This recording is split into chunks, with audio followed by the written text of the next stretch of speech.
Hi po mga kakusina, for today's video ay may ibabahagi na naman ako sa inyo. Bale dito, gagawan tayo ng tatlong mixture, pero pwede tayong makagawa ng 5 klase ng kakanin. Yes, you heard it right, dahil ngayon ay may recipe ako na ibabahagi sa inyo. Hindi naman kamahalan ang mga magagastos natin dito, pero tiyak nakikita kayo dito kung gagawin nyo itong negosyo. So wag na nating patagalin at umpisahan na natin. Gawin na natin ang first mixture, ito ay ang flan. Pagsasamahin lang natin ang mga sangkap, gumamit ako dito ng whole egg. Pagdating naman sa outcome ng flan, ay okay po siya, same lang din ng pure egg yolk, at dito sa recipe natin ngayon ay hindi kayo mag-aalala na baka masira ang flan.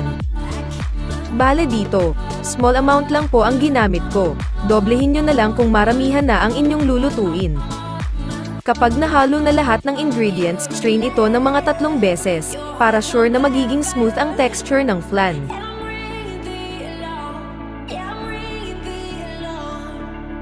Then set aside muna natin, at gawin naman natin ang second mixture. Ito naman ang pangalawa, ang kutsinta, same lang din naman ang procedure, pagsasamahin lang ang mga sangkap.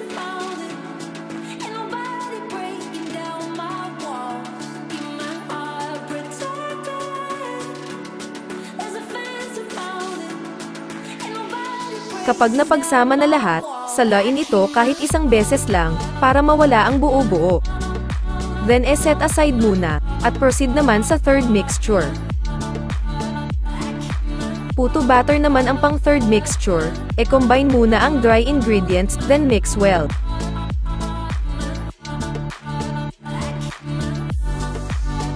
Tapos ay ilagay na ang wet ingredients. Panghuli nating ilagay ang tubig guys, at unti-unti lang ang paglalagay nito, para hindi masobrahan ang puto batter.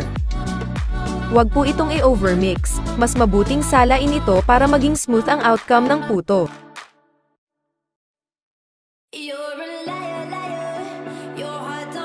At ready na ang ating puto batter. Next naman nating gagawin ay i-grease ng oil ang molder para hindi dumikit ang flan o ang kutsinta. Una nating ilalagay ay ang flan mixture, bale 1 tablespoon ang nilagay ko sa bawat molder. I-steam natin ito ng 12 minutes sa low fire lang po. Take note guys, dapat mahina lang talaga ang apoy para hindi masira ang flan. Dapat ay may cover ng tela ang takip ng steamer, para hindi matuluan ng tubig ang niluluto. Habang nag-i-steam tayo, lagyan naman natin ang 1 layer ng kutsinta, pero guys dapat haluin ito bago isalin sa molder, at isa pa, dapat malapit ng maluto yung flan na nakasalang, kasi kapag natagalan ito sa molder na hindi pa nakasalang, may tendency na tumining ang flour sa ilalim. Eto na guys, luto na ang flan, nakita nyo naman na napakaganda ng pagkakaluto nito. I-steam naman natin ang kutsinta. Dapat ay medium to low heat lang ang apoy, sa loob ng 12 minutes. Habang ini-steam ang kutsinta, lagyan naman natin ng puto batter ang ibabaw ng flan na naluto na kanina, bale 1/8 cup ang ginamit kong panukat dito. At eto na ang ating kutsinta, o diba ang ganda ng pagkakaluto. Next naman na i-steam natin ng 12 minutes sa medium heat, ay etong nilagyan natin kanina sa ibabaw ng puto batter, yung may flan. Habang ini-steam natin ang puto flan, maglagay naman tayo ng puto batter, dito sa ibabaw ng nalutong kutsinta, same lang din ang sukat ng puto, 1/8 cup. Bale putsinta ang tawag sa recipe na to. Dahil luto na ang puto flan, eto naman ang i-steam for 12 minutes in medium heat lang. Tingnan nyo guys ang outcome ng ating puto flan, o diba, ang ganda at no fail talaga.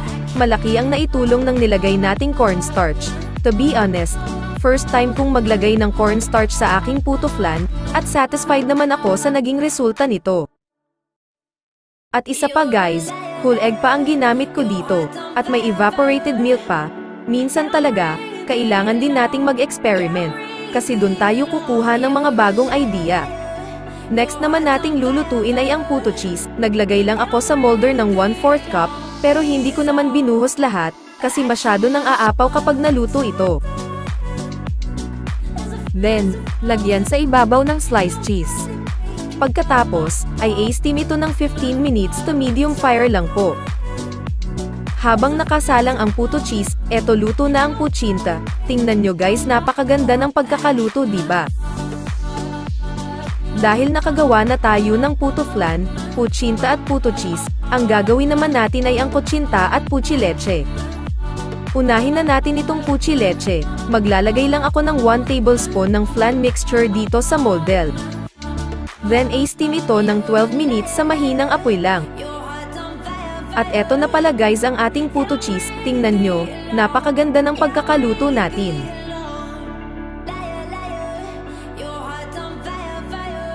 Eto naman ay ang kutsinta. Sa paglalagay naman ng mixture ay nasa sa inyo kung gaano karami ang ilalagay nyo.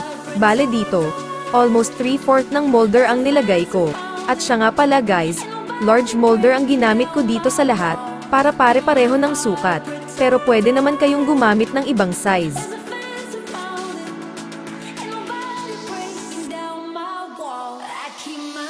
I-steam ito ng 15 minutes sa low fire lang, para hindi magkaroon ng butas ang gitna ng kutsinta. Eto na ang flan na niluto kanina, o diba ang ganda ng pagkakaluto. Lagyan naman ito ng kutsinta mixture. 1 tablespoon ang nilagay ko. Then, i-steam for 12 minutes sa medium heat lang po. Luto na ang ating kutsinta. Tingnan nyo guys, okay na okay ang pagkakaluto, diba? Next naman ay itong last layer ng puchi leche. 1 tablespoon din ang nilagay kong puto batter. I-steam ng 12 minutes sa medium heat lang.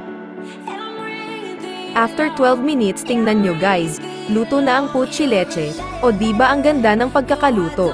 Basta ang tip ko lang sa inyo, mahina lang apoy kapag flan ang nakasalang, medium naman sa kutsinta at puto. At eto na ang ating finished product. O diba, sa tatlong mixture, 5 klaseng produkto ang nagawa natin. Kaya kung ako sa inyo guys, subukan nyo na itong gawin. Madali lang naman, at doblehin nyo na lang ang sukat ng mga sangkap na gagamitin kung marami ang lulutuin nyo. Ilalagay ko sa description ang mga bilang na nagawa ko sa bawat recipe. So paano mga kakusina? Sana po ay may naibahagi na naman akong idea sa inyo, na pwede nyong idagdag sa inyong pinagkakakitaan.